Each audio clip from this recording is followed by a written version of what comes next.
Hey everyone, Nick in the States here, and today let's talk about Gibsons. And more specifically, let's talk about the 2015 Gibson line, where Gibson is designed to throw the whole world on its ear and, try and shock us all and cause a whole lot of publicity, good and bad. And I guess if it's there is no such thing as bad publicity, and at least people are talking about Gibson and not the latest reissue of the same, tried and true formula. So I guess that's a plus. But a little backstory, the day after New Year's is now Guitar-a-thon day. Me, my father-in-law, my uncle, and kind of go out and we go to all the guitar stores in the greater Boston area because there's a bunch, it's fun. We import my uncle from the far-off land known as Cape Cod, so he doesn't get to a lot of the guitar stores up here. And it turned into a 4-hour tour of trashing the quality of the current Gibson lineup. And I guess it's just relative to price, but being able to pick out the ones that, especially in like a guitar center, where we spend a lot of the time, 2 guitar centers, seeing, $3,000, $4,000, $5,000 Les Pauls, and not knowing the difference between a $3,000 Les Paul standard and a $4,500 Les Paul standard from the, the 2015 line. And on top of that, picking out, once again, with the ones that they had there at Guitar Center, picking out just so many little flaws with uneven bursts and edge of binding, color issues, and a lot of stuff there that I want to admit to you that it was depressing. And this coming from a guy that, if you're on my channel, you know that I own a couple fake Gibsons, but I have 9 legit Gibsons, including this, beautiful Les Paul Traditional Pro 2 in Inverness green, and I've got vintage gear, a 58, a 67, not a Les Paul from 58, but an ES225. And all the way up to stuff from the 90s, stuff from 2000s, stuff from the 2010s, and so I'm a big fan.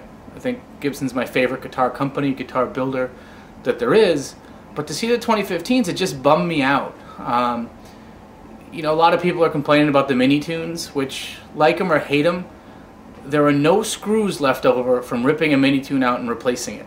So big deal. You don't like it, sell it for 50 bucks on eBay, buy a set of Lock and Grovers, and go on your happy way.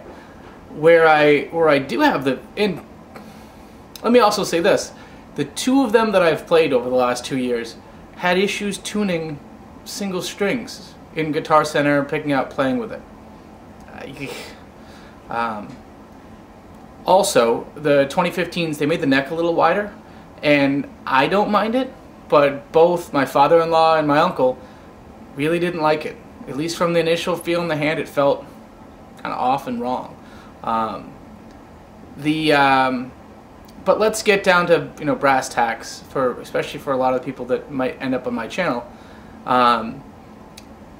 All of them from the 2015 line have a Topps Donruss looking 88 hologram that you'd expect to see on a baseball card from the 80s when, I grew up in the 80s, a child of the 70s.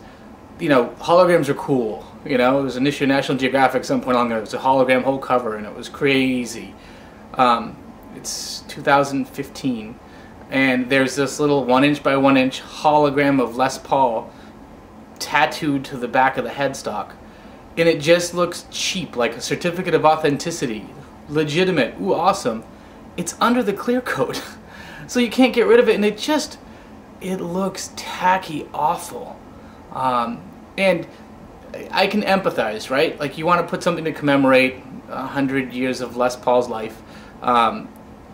You could have followed the Gibson theme and done like a cool diamond hologram in the middle of the back of the headstock, but you have the mini tunes there. So you got to put this stupid little square thing. It looks awful. And so that's it. And then if it's a one that normally would say Les Paul, have his signature on the headstock, it's that different Les Paul 100 sign on the headstock of all of them. What's that mean? It means that later 10% of collectors will like it for some reason or other, and 90% of them would rather have a regular one. So if you're buying a 2015 Les Paul, it's probably, you're going to limit your options on who's going to be collecting that particular one. People complain about the 0 fret. It's a brass metal nut fret first, or replacement of the nut made of solid metal. I think it's kind of cool. Once again, you could chip the damn thing out and put a tusk nut in if you want to. Doesn't really bother me, but that The silk screen on the front of the headstock and that cheesy hologram sticker on the back is just, it's junk. What I like, they've got new candy cherry sunburst finishes that you really go see one in person. Go to a little high-end room in the back of your local Guitar Center, Anderton's, whatever other ones around the world. It's neat. It catches your eye. It's something different, and you know, while it may not keep up with some of PRS's most awesome finishes, it's kind of special, and I don't know, I find it kind of neat. And then the last one, and we argued about it, but for my own personal opinion, the current Les Paul Jr. that they just come out with, for $900 normal price at Guitar Center, $899 in the US, comes with a mini tune, does have the cheesy Les Paul 100, I think, on the headstock, silkscreen Gibson logo, but the finishes on it were gorgeous. A really thick gloss nitro finish for $900. Little known fact, specifically for Guitar Center, they'll give you 15% off it every other weekend the entire year with a coupon if you signed up for their darn mailing list. So therefore, 15% off of $900 means you're going to get it for, you know, $8 and change, $850, $875, something like that. So at that price, it's not as cheap as the last rounds you could find for like $650 or so. But they all have gloss. They're easy to find. You don't have to go to Wildwood or Sweetwater and dig one up. And for that $900 or $850 or whatever, that seems like a good little deal. And it was a mean playing little guitar that was a little bit of a silver lining after what turned out to be just a letdown day of seeing, you know, what Gibson's doing this year.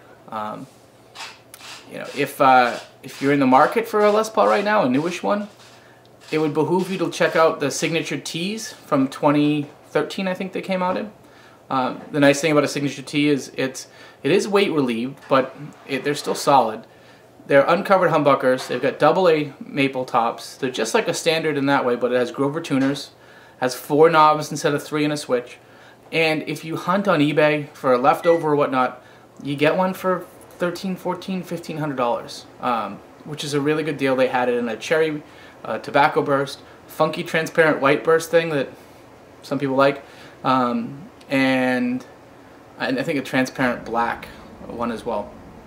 For me, you know, for what's intriguing me right now, if I were looking today, that'd probably be what I would buy. So, I guess that's it for today. 2015, what can you do, Gibson? Everyone's throwing it up in the air. This is my little pile-on. And hopefully when we see the 2016s, it'll be back to some semblance of normal.